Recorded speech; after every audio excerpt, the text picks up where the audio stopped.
Olá, eu sou o Luiz Fittipaldi e você está no canal Holding Sem Segredos. Hoje, como você sabe, o tema é como evitar ou fugir do inventário. E antes que a gente comece, não deixe de curtir para que esse conteúdo possa chegar a mais pessoas que tenham o mesmo interesse que você. Bem, por que eu acho que a gente deve evitar ou mesmo fugir de um inventário? Eu separei para vocês 3 temas que me levam a decidir dessa forma. O primeiro deles, a questão de prazo. O segundo, a questão das brigas que podem existir dentro da família. E a terceira, a questão de custo. Bem, vamos começar primeiro pelo prazo.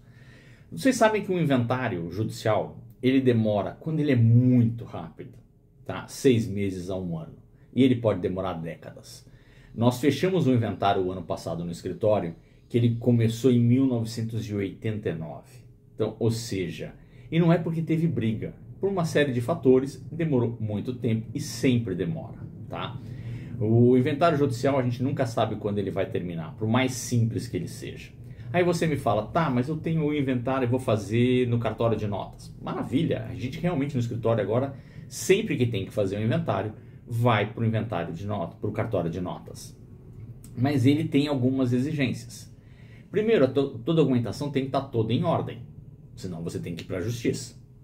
Segundo, você não pode ter briga entre os herdeiros, tem que estar todo mundo resolvido. E o terceiro, os herdeiros serem maiores e capazes. Existe uma possibilidade agora de você fazer com crianças também? Pode, no caso de separação, mas assim, desde que a discussão e o percentual que as crianças vão receber sejam iguais entre todos os herdeiros, tá? Mas é uma coisa ainda meio complicada que eu particularmente ainda não recomendo. Eu prefiro, quando tenho um inventário com menores, fazer na via judicial. Mas então nós temos aí um agravante que é o prazo. A gente sabe quando começa, não sabe quando termina. O segundo, brigas familiares. É muito comum na divisão, tendo testamento ou não, que as pessoas fiquem insatisfeitas de como vai ser feita a divisão da herança.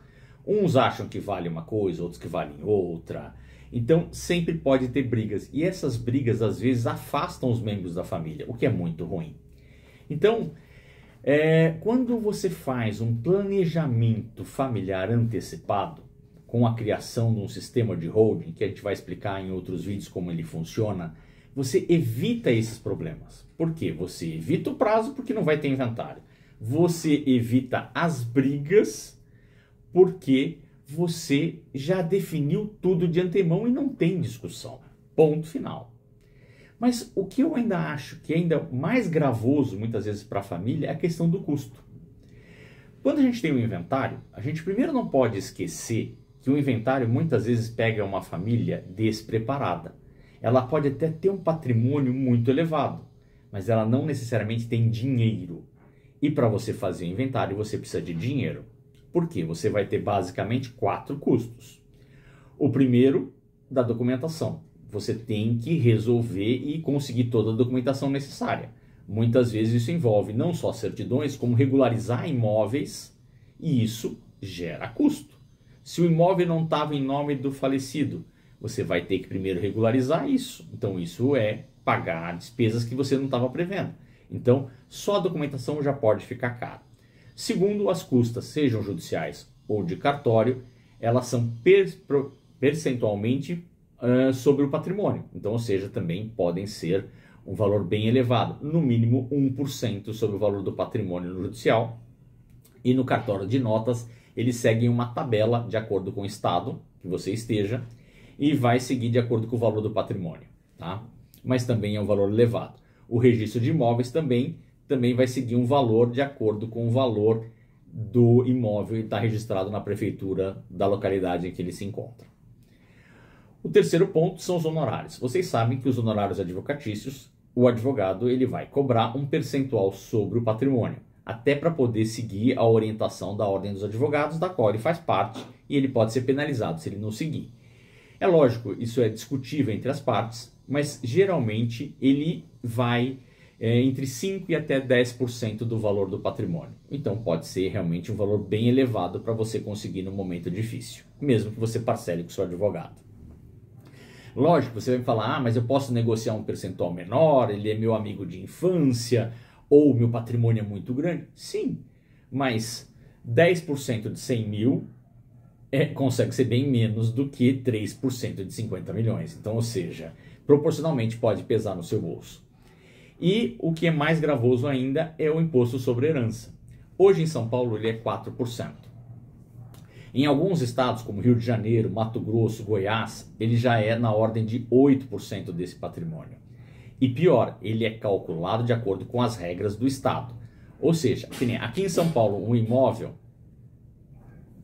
você vai ter que usar o valor que a prefeitura estabelece como valor de referência, que muitas vezes é o dobro ou mais do que o valor real do imóvel. Eu estou fazendo agora um inventário, que infelizmente a Hold não deu tempo de fazer no tempo que precisava. O que aconteceu? O imóvel está praticamente vendido na ordem de 1.100.000. Só que no cartório, na Prefeitura de São Paulo, esse imóvel está valendo mais de 2 milhões. Então a família vai ter que pagar imposto e custas sobre 2 milhões e não sobre o valor real do imóvel. Se você tem uma fazenda, quem vai calcular o valor desse bem é a Secretaria da Fazenda, não é você. Então esse valor acaba ficando bem elevado. Então isso muitas vezes impede a família até de fazer o inventário porque ela não tem dinheiro. Lembra que eu falei para vocês? Uma coisa é você ter patrimônio, outra coisa é você ter dinheiro para tocar isso. E se você demorar para fazer, o que vai acontecer?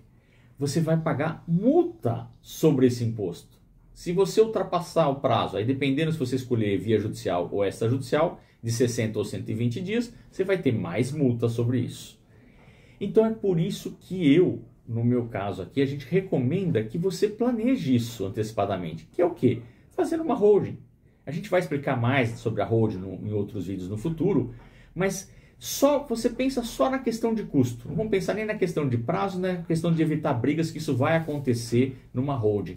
Mas só na questão de custos, você vai planejar quando você vai fazer a holding, porque você vai planejar quando você vai procurar o advogado, quando você vai pagar e como você vai pagar.